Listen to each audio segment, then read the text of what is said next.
Hello students, welcome back to Rubaya classes.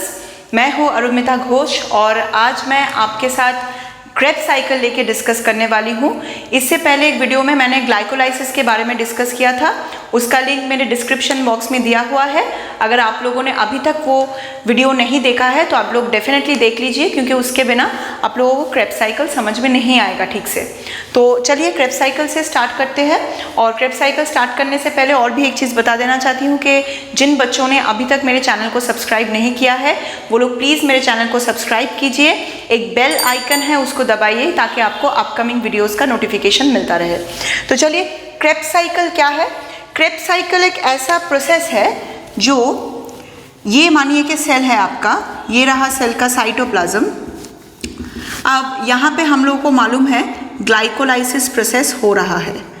तो after glycolysis जो pyruvate हमारा बना, ये पाइरूवेट डायरेक्टली माइटोकॉन्ड्रिया के अंदर क्रेब्स साइकिल करने के लिए नहीं पहुंच पाता है। ये पाइरूवेट जो है ये डायरेक्टली एंटर नहीं कर पाता है।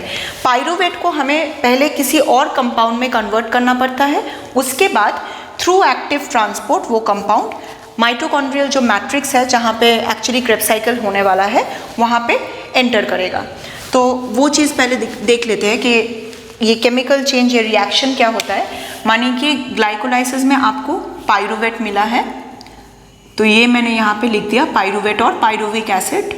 अब इसको पहले हमने एसिटाइल कोए बोल के एक कंपाउंड होता है, एसिटाइल कोए। आपको स्ट्रक्चर जानने की बिल्कुल भी ज़रूरत नहीं है, आपको सिर्फ इसका नेम जानने का ज़रूरत है। एसिटाइल कोए, ये कन्वर्शन होता है with the help of the enzyme known as pyruvate dehydrogenase. Pyruvate dehydrogenase. अब पाइरूवेट डिहाइड्रोजेनेज एक ऐसा एंजाइम है जो इसके कैटालिसिस को कंट्रोल कर रहा है, मतलब ये जो रिएक्शन है उसको कैटालाइज कर रहा है। पाइरूवेट से अगर हम लोग एक कार्बन डाइऑक्साइड निकाल दें तब वो एसिटाइल कोए में कन्वर्टेड होता है। अच्छा, इसके साथ साथ आपको और एक चीज़ याद रखना पड़ेगा कि जब पाइरूवेट एसिटाइल कोए में कन्वर्टेड हो रहा है, जब कन्वर्जन हो रहा है, तब यहाँ पे और एक कंपाउंड का सिंथेसिस हो रहा है, वो है NAD+ से NADH प्लस H+। ये भी एक कन्वर्जन है जो आपको याद रखना है, क्योंकि ये जो NADH2 या NADH+ प्लस H+ जो कंपाउंड है ये आगे जाके इलेक्ट्रॉन ट्रांसपोर्ट चेन में ATP सिंथेसाइज करेगा, जिसके बारे में मैं अपने अगले वीडियो में बताने वाली हूँ। तो अभी आप सिर्फ इस पे फोकस कीजिए। यहाँ पे हम लोग का एक during the formation of acetyl CoA from pyruvic acid और पाइरूवेट, यहाँ पे ऑलरेडी आपका एक मतलब ये कंपाउंड जो सिंथेसाइज्ड हुआ जो आगे जाके इलेक्ट्रॉन ट्रांसपोर्ट चेन में ATP सिंथेसिस करने वाला है। अब वो तो सबस्ट्रेट लेवल नहीं होगा बच्चों, क्योंकि ये डायरेक्टली ATP सिंथेसाइज नहीं कर रहा है, ETC के थ्रू इलेक्ट्रॉन ATP सिंथेसाइज कर रहा है, इलेक्ट्रॉन ट्रांसपोर्ट चेन के थ्रू। तो ये सबस्ट्रेट लेवल ATP सिंथेसिस नहीं होगा। तो ये हुआ। अब ये जो एसिटाइल कोए है, अब ये एसिटाइल कोए इजीली, मतलब मानिए ये अगर आपका माइटोकॉन्ड्रिया है, ये रहा उसका आउटर मेम्ब्रेन, ये है इनर मेम्ब्रेन। अब जब माइटोकॉन्ड्रिया में घुस रहा है, माइटोकॉन्ड्रियल मैट्रिक्स के अंदर जब जाएगा, वो कौन से प्रोसेस के थ्रू जाएगा? वो होगा एक्टिव ट्रांसपोर्ट। अब ट्रांसपोर्ट चैप्टर में आप लोगों ने एक्टिव ट्रांसपोर्ट के बारे में पढ़ा है, जहाँ पे हम लोग देखते हैं कुछ कैरियर प्रोटीन ज़रूरत होता है और एनर्जी एक्सपेंडिचर भी होता है। मतलब जब एसिटाइल कोए अंदर जाएगा तब एनर्जी भी यूटिलाइज होता है, क्योंकि एनर्जी के बगैर एक्टिव ट्रांसपोर्ट मॉलिक्यूल्स का नहीं हो सकता है। तो ठीक है, आपको MCQ में सिर्फ इतना आ सकता है कि ये जो एसिटाइल कोए है, how does acetyl CoA enters the mitochondrial matrix by which process. तो आपको मानिए कि बोला गया है osmosis, then diffusion, passive transport, active transport. तो आपको कौन सा ऑप्शन सिलेक्ट करना है? एक्टिव ट्रांसपोर्ट वाला। तो ये तो पाइरूवेट अभी अंदर घुस गया। अब पाइरूवेट अंदर घुसेगा तो क्या करेगा? क्रेब्स साइकिल करेगा। अब ये क्रेब्स साइकिल क्या है? क्रेब्स साइकिल एक ऐसा साइकिल है जिसको हम लोग TCA साइकिल भी बोलते हैं, मतलब ट्राई कार्बोक्सिलिक एसिड साइकिल, क्योंकि इसका जो फर्स्ट वाला जो कंपाउंड है जो क्रेब्स साइकिल में तैयार होने वाला है वो एक ऐसा कंपाउंड है जिसमें हम लोगों को 3 कार्बोक्सिलिक ग्रुप मिलता है, इसीलिए हम लोग इसको ट्राई कार्बोक्सिलिक एसिड साइकिल भी बोलते हैं।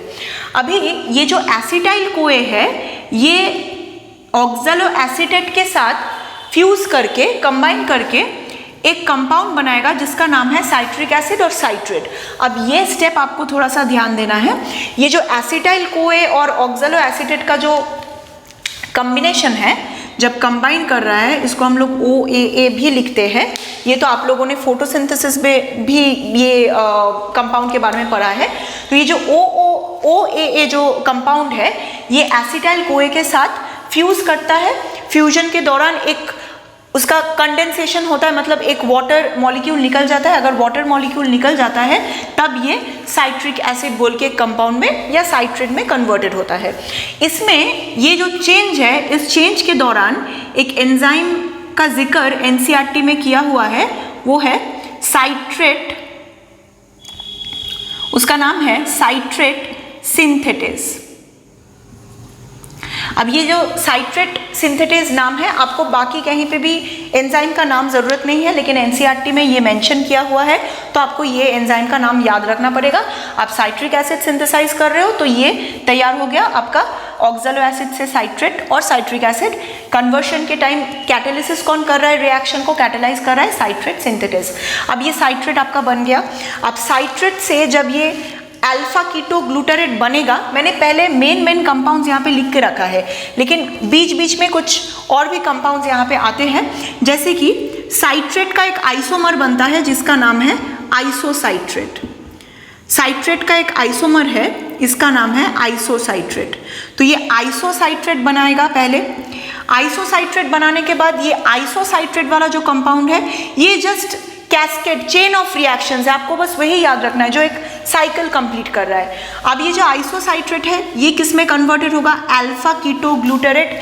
अब during the formation of alpha keto glutarate, यहाँ पे आपको देखने के लिए मिलेगा कि एक CO2 वापस बाहर जा रहा है, एक CO2 यहाँ पे रिलीज हो रहा है, क्योंकि हम लोगों को मालूम है जो हमारा रेस्पिरेशन, सेल्यूलर रेस्पिरेशन प्रोसेस है, उसमें एनर्जी के साथ साथ हम लोग ATP मतलब एनर्जी जो ATP है उसके साथ साथ हम लोग CO2 भी सिंथेसाइज कर सकते हैं। और हम लोग को इलेक्ट्रॉन ट्रांसपोर्ट चेन में ये भी देखने के लिए मिलेगा कि वाटर वेपर भी सिंथेसाइज होता है। कैसे होता है वो बाद में बताऊंगी, लेकिन यहाँ पे देखिए कार्बन डाइऑक्साइड रिलीज हुआ। अब ये जो कार्बन डाइऑक्साइड जब यहाँ से रिलीज हो रहा है तो बन गया अल्फा कीटो ग्लूटारेट। अब जब अल्फा कीटो ग्लूटारेट बन रहा है आइसोसाइट्रेट से, और एक कन्वर्शन आपको याद रखना है, वो है ये, यहाँ पे भी आपका NAD प्लस से एक NADH प्लस H प्लस बनेगा, जो आपका बाद में इलेक्ट्रॉन ट्रांसपोर्ट चेन में जाकर के ATP सिंथेसिस में मदद करेगा। तो चलिए नेक्स्ट स्टेप देखते हैं। जब अल्फा कीटो ग्लूटारेट बन गया, तब इससे दूसरा एक कंपाउंड बनता है जो सक्सिनेट या सक्सिनिक एसिड बनाने से पहले बनेगा। ये बीच में एक इंटरमीडिएट कंपाउंड बन रहा है। मतलब जो अल्फा कीटो ग्लूटारेट से आ रहा है वो डायरेक्टली सक्सिनेट नहीं होता है, और एक दूसरा कंपाउंड होता है जिसका नाम है सक्सिनाइल कोए। आप जब भी क्रेब्स साइकिल को प्रैक्टिस करेंगे तब आप जो मेन कंपाउंड्स है उसको पहले लिख लीजिए, उसके बाद आप बाकी जो इंटरमीडिएट कंपाउंड्स है आप उसको याद कीजिए। आपको सिर्फ 3 इंटरमीडिएट कंपाउंड्स याद रखना है। एक तो बन गया आइसोसाइट्रेट, फिर सक्सिनेट या सक्सिनिक एसिड बनाना है तो सक्सिनाइल कोए, और एक तीसरा कंपाउंड इधर बनेगा, मैं बताने वाली हूँ। तो ये है आपका सक्सिनाइल कोए। अब सक्सिनाइल कोए से आपका डायरेक्टली सक्सिनिक एसिड बनने वाला है। तो अभी नेक्स्ट जो चीज़ ध्यान रखना है, NAD प्लस से NADH प्लस H प्लस का कन्वर्शन हुआ ना इधर, तो ये वाला कन्वर्शन वापस से इस स्टेप में भी होने वाला है। तो चलिए उसको लिख लेते हैं। ये क्यों मैं मेंशन कर रही हूँ, क्योंकि आपको इसी के ऊपर बेस करके क्वेश्चन आता है कि TCA साइकिल में टोटल कितना NADH plus H plus release हुआ, जो कितना ATP मॉलिक्यूल जनरेट करेगा। वैरायटी ऑफ क्वेश्चंस आपको इधर से मिलेगा, इसीलिए आपको याद रखना है कितना NADH2 बन रहा है, कितना FADH2 बन रहा है। FADH2 बाद में बनेगा, अभी NADH2 पहले कंप्लीट कर ले। यहाँ पे एक बन चुका है, यहाँ बन रहा है, तीसरा बनेगा इधर। तो चलिए उसको लिखते हैं।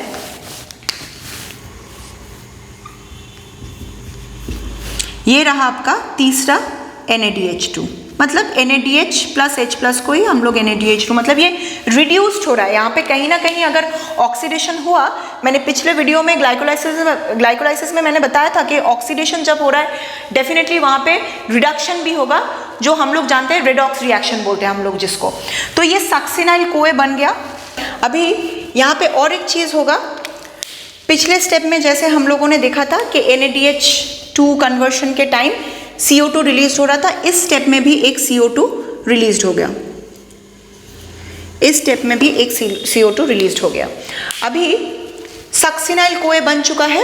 अब यहाँ पे आपको जो एक बहुत ही मेजर स्टेप हम लोगों को देखने के लिए मिलता है वो है एनर्जी का प्रोडक्शन। कैसे? यहाँ पे दो तरीके से एनर्जी प्रोडक्शन होता है। एक है GDP से GTP सिंथेसाइज करना। GTP ATP के जैसा ही एक कंपाउंड है, लेकिन ATP में जितना ज़्यादा एनर्जी स्टोर रहता है GTP में उतना नहीं रहता है। हालांकि यहाँ पे दोनों कन्वर्शन ही हो रहा है, मतलब GDP से GTP हो रहा है और वापस GTP का जो फॉस्फेट है वो एडिनोसिन डाइफॉस्फेट अगर उसको रिसीव कर लिया तो उसमें वापस ये ATP बना रहा है। तो फाइनली आपका यहाँ पे ATP बन रहा है। तो ये हो गया आपका एक सबस्ट्रेट लेवल ATP सिंथेसिस। जैसे हम लोगों ने ग्लाइकोलाइसिस में सबस्ट्रेट लेवल ATP सिंथेसिस देखा था, जो जहाँ पे 2 ATP सिंथेसाइज्ड हो रहा है, आपको पूरा TCA साइकिल में सिर्फ यहीं पे इसी कन्वर्शन पे आपको मिलेगा। सक्सिनाइल कोए से जब सक्सिनेट बन रहा है तब आपको एक ATP सिंथेसिस देखने के लिए मिल रहा है। अभी ये आपको याद रखना है बच्चों, क्योंकि ये तो चीज़ एक ही जगह में हो रहा है ना, इसी पॉइंट में हो रहा है। तो इसी में से आपको नीट में MCQ पूछा जा सकता है कि कौन सा ड्यूरिंग विच मतलब कौन से कंपाउंड से which compound to which compound conversion आपको पूछेगा कि कौन से कंपाउंड में कन्वर्शन होने के टाइम में आपका ATP सिंथेसाइज हो रहा है। So this is very important. Now in the next step we can see that this succinate or this succinic acid जो already succinyl CoA से बन चुका है, this succinate is being converted into another intermediate compound which is called fumarate। fumarate एक दूसरा compound है जो intermediate compound है। आपको बस ये fumarate तक ही याद रखना है। यहाँ पे हम लोगों को क्या क्या 3 इंटरमीडिएट कंपाउंड्स मिल रहे हैं, चलिए देख लेते हैं। एक तो हमको मिल रहा है यहाँ पे आइसोसाइट्रेट, ठीक है। दूसरा मिल रहा है सक्सिनाइल कोए, ठीक है। तीसरा मिल रहा है फ्यूमरेट। ये आपका 3 इंटरमीडिएट कंपाउंड्स है। अभी यहाँ पे एक चेंज होता है, ये तो कन्वर्शन हो ही रहा है, इसके साथ और एक चेंज हम लोग देख सकते हैं। चेंज क्या है? यहाँ पे भी आपको ATP जेनरेट करने वाला एक कंपाउंड का रिडक्शन देखने के लिए मिलेगा। वो है FAD प्लस से FADH प्लस H प्लस या FADH2, कुछ भी आप इसको बोल सकते हो। ये कन्वर्शन आपको सिर्फ यहाँ पे मिल रहा है। ग्लाइकोलिसिस में हम लोग कभी भी FADH2 ये कंपाउंड का सिंथेसिस नहीं पढ़े हैं। टोटल क्रेब्स साइकिल में आपको सिर्फ सक्सिनिक एसिड से जब फ्यूमरेट बन रहा है तभी आपको ये कन्वर्शन आप देख सकते हो, कहीं और पे ये नहीं होगा। अब हालांकि ये भी NADH2 के तरह इलेक्ट्रॉन ट्रांसपोर्ट में जाकर के जो माइटोकॉन्ड्रियल का ये जो पेरी माइटोकॉन्ड्रियल स्पेस है, यहाँ पे जाके आपका मतलब H प्लस जो प्रोटॉन है उसके साथ कुछ कनेक्शन बनता है, कुछ इलेक्ट्रॉन ट्रांसपोर्टर्स बैठे हैं ये इनर मेम्ब्रेन के ऊपर, उसके ऊपर बेस करके हम लोग देखेंगे कैसे ATP सिंथेसाइज्ड हो रहा है। लेकिन उसमें ये और ये दोनों कंपाउंड वहाँ पे यूज्ड होगा। तो ये सबस्ट्रेट लेवल ATP सिंथेसिस नहीं हुआ। तो आपको यहाँ पे भी याद रखना है ADP से ATP सिंथेसाइज हो रहा है सक्सिनाइल कोए से सक्सिनेट में, जो TCA साइकिल में सिर्फ एक सबस्ट्रेट लेवल जो ATP सिंथेसिस देखते हैं। और दूसरा है FAD प्लस से FADH प्लस H प्लस, ये जो कंपाउंड हम लोग पा रहे हैं ये क्रेब्स साइकिल में सिर्फ आपको इसी कन्वर्शन में मिलेगा। अब आप कैसे याद रखोगे कि इसी कन्वर्शन में मिल रहा है? देखिए फ्यूमरेट F से स्टार्ट है ना, आप ऐसे याद रख सकते हो। फ्यूमरेट F से स्टार्ट है तो यहाँ पे फ्यूमरेट बनने के टाइम ही हमको FADH2 बनाना है, बस इतना ही। अब तो बहुत सिंपल है, अब उतना कुछ याद नहीं रखना है। अभी आपको सिर्फ लास्ट ये याद रखना है कि ये जो मैलेट से फाइनली ऑक्सैलोएसिटिक एसिड का मतलब रीजेनरेशन हो रहा है, यहाँ पे भी हम लोग रीजेनरेट कर पाते हैं। मतलब ये ऑक्सैलोएसिटेट जो एसिटाइल को के साथ कंडेंसेशन प्रोसेस में साइट्रेट फॉर्म कर रही है, तो साइकिल है, मतलब मैलेट वापस इसको रीजेनरेट कर पाएगा। जैसे हम लोग फोटोसिंथेसिस में भी देखते हैं C3 साइकिल में RUBP का रीजेनरेशन होता है, वैसे ही यहाँ पे मैलेट से ऑक्सैलोएसिटेट का रीजेनरेशन हो रहा है। लेकिन इस रीजेनरेशन प्रोसेस में भी हम लोगों को वापस एक NAD प्लस का रिडक्शन मिलता है, जो NAD प्लस से NADH प्लस H प्लस में कन्वर्टेड हो रहा है। तो चलिए आपको कहाँ कहाँ फिर NADH2 मिला, यहाँ पे मिला जब आइसोसाइट्रेट से अल्फा कीटोग्लूटारेट बन रहा है। यहाँ पे आप याद रखिए लगातार 2 स्टेप्स में, बैक टू बैक 2 स्टेप्स में आपको NADH2 मिल रहा है। अभी यहाँ तक हो गया, यहाँ पे आपका सिर्फ फ्यूमरेट बन रहा है, इसी वक्त आपको सिर्फ FADH2 का फॉर्मेशन आप देख पाते हो। और मैलेट से जब वापस ऑक्सैलो एसीटेट रीजेनरेशन हो रहा है तभी भी यहाँ पे एक रिडक्शन हम लोग देख रहे हैं NADH2 का। तो कुल मिला के पूरा क्रेब्स साइकिल में या TCA साइकिल में हम लोग को 1, 2, 3, 4 बार NADH2 मिल रहा है। अब ये 4 NADH2 किस तरीके से ATP सिंथेसिस करेगा, इसके साथ FADH2 को लेकर एक साथ कैसे ATP सिंथेसिस करेगा, कितना मॉलिक्यूल ऑफ ATP जनरेटेड होगा, ये सब चीज़ हम लोग इलेक्ट्रॉन ट्रांसपोर्ट चेन पढ़ने के बाद मैं आप लोगों को रेस्पिरेटरी बैलेंस शीट के बारे में बताऊंगी। उस वीडियो में आप लोगों को मालूम चल जाएगा कि कैसे ये ATP सिंथेसिस होता है और कितना ATP सिंथेसिस होता है। तो चलिए मिलते हैं अगले वीडियो में, लेकिन अगले वीडियो को समझने के लिए आपको ये ग्लाइकोलाइसिस और क्रेब्स साइकिल समझना बहुत ज़रूरी है। तो प्लीज़ बच्चों आप लोग डेफिनेटली ये दोनों वीडियोज़ देखिए। इसका लिंक मैंने ऑलरेडी बोल दिया है, डिस्क्रिप्शन बॉक्स में है, वहाँ पे जाके आप ग्लाइकोलाइसिस का लिंक से ग्लाइकोलाइसिस चेक कीजिए और उसके बाद आपको क्रेब्स साइकिल का लिंक भी आपको इलेक्ट्रॉन ट्रांसपोर्ट वाले वीडियो में मिल जाएगा। तो चलिए मिलते हैं अगले वीडियो में ETS के साथ।